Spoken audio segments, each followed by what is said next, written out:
9,20,00,000 রুপিতে Kolkata night Riders দলে ফিরিয়েছে মোস্তাফিজুর রহমানকে। ব্যাপারটা এক্সপেক্ট করাই যাচ্ছিল যে পলিটিক্যাল কোনো বিষয় কাজ না করলে এই আইপিএলে মোস্তাফিজুর রহমানের দামটা আকাশচুম্বী হতে পারে। অনেকে হয়তো ভাবতে পারেন যে পাথিরানা 18 কোটি, মোস্তাফিজ 9,20,00,000, পাথিরানাকে মোস্তাফিজের চাইতে ভালো বোলার কিনা, অনেক বেশি ভালো বোলার কিনা। এখানে ব্যাপারটা হচ্ছে পাথিরানার সিরিয়ালটা ছিল কিন্তু 29 নম্বরে, মোস্তাফিজুর রহমানের সিরিয়াল ছিল 101 নম্বরে। সো মোস্তাফিজ পর্যন্ত আসতে আসতে আলটিমেটলি টিমগুলোর ম্যাক্সিমামের এই ওয়ালেটটা আসলে আরো কমে গেছে। সো যদি মোস্তাফিজুর রহমানের এরকম সিরিয়াল নাম্বারটা 29-30 নম্বরের দিকে থাকতো, আই হোপ মোস্তাফিজুর রহমানের প্রাইসটা আরো অনেক বেশি মাত্রায় বৃদ্ধি পেত, অন্তত সেটা 10 কোটির উপরে ছাড়িয়ে যেত বলে আমার বিশ্বাসের জায়গা। এবারে মোস্তাফিজুর রহমানকে কেন আইপিএল এর টিমগুলো আসলে প্রতি বছরই নেবে, প্রতি বছরই নিতে চায়? গত বছর প্রথমে নেয় নাই, সেটা একটা পলিটিক্যাল ঝামেলা ছিল, সেই বিষয়টা বুঝে নেওয়াই যায়। পরবর্তী সময় তারা বাধ্য হয়েছিল মোস্তাফিজকে নেওয়ার জন্য, কারণ মিচেল স্টার্ক চলে গিয়েছিল, দিল্লি ক্যাপিটালস নিয়েছিল।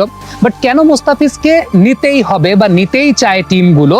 যত ধরনের ঝামেলাই থাকুক না কেন, আমাদের বাংলাদেশিদেরকে একটু নিচু করে দেখা কিংবা যাই থাকুক না কেন, মোস্তাফিজ কেন সুযোগ পানি? তার পেছনে অন্যতম বড় কারণটা হচ্ছে, আপনি যদি আইপিএল এর টিমগুলো একটু লক্ষ্য করে দেখেন, তারা যে কম্বিনেশনে টিমগুলো সাজায়, সেই জায়গাটায় ডানহাতি পেস বোলারের সঙ্গে একজন বাহাতি পেস বোলার থাকেই।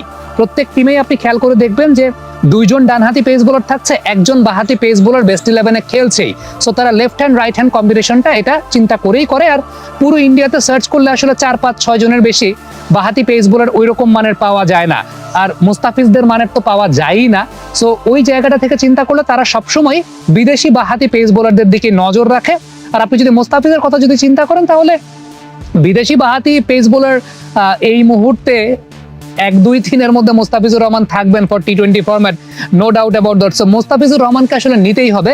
আরেকটা খুব ইম্পর্টেন্ট ব্যাপার, আপনি যদি চিন্তা করে দেখেন যে আইপিএল এর ইতিহাসে বাহাতি পেস বোলার যারা এখন পর্যন্ত খেলেছেন তাদের পরিসংখ্যানটা খেয়াল করলে দেখবেন মোস্তাফিজুর রহমানের ইকোনমি রেটটা সবচাইতে কম, অ্যাপার্ট ফ্রম সোহেল তানভীর। সোহেল তানভীর একটা সিজনই খেলেছেন, সো সোহেল তানভীরকে আমি ওই জায়গাটায় ওইভাবে প্রমিনেন্টলি রাখবো না, যদিও 1 থেকে 5 শীর্ষ বাহাতি পেস বোলারের তালিকায় সোহেল তানভীর চলে আসবেন তার সমৃদ্ধশালী রেকর্ডের জন্য, বোলিং অ্যাভারেজের জন্য।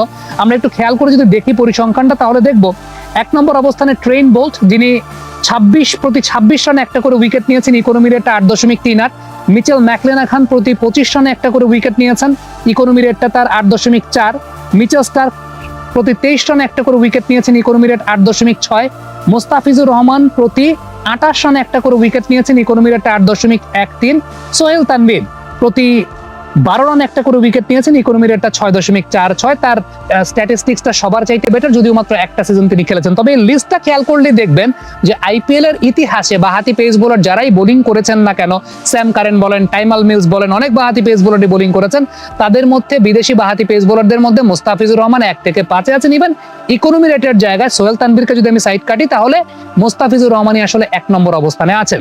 সো আলটিমেটলি মোস্তাফিজুর রহমানকে না নেওয়ার কোনো কারণ নাই। নাও দ্য কোয়েশ্চেন ইজ যে মোস্তাফিজুর রহমান ফুল সিজনের জন্য এনওসি পাবেন কিনা, তাকে ফুল সিজনের জন্য এনওসিটা টিম ম্যানেজমেন্ট মানে বাংলাদেশের টিম থেকে কিংবা বাংলাদেশ ক্রিকেট বোর্ড থেকে তাকে ফুল সিজনের জন্য এনওসিটা দেয়া হবে কিনা, সেই ব্যাপারে নিয়ে একটা বিস্তারিত আলোচনায় ফিরবো আমরা অনফিল্ডের পর্দায়। ততক্ষণ পর্যন্ত মোস্তাফিজের 9.20 কোটি এই ব্যাপারটা আপনারা কি মনে করছেন সেটা কমেন্ট বক্সে লিখে পাঠাবেন।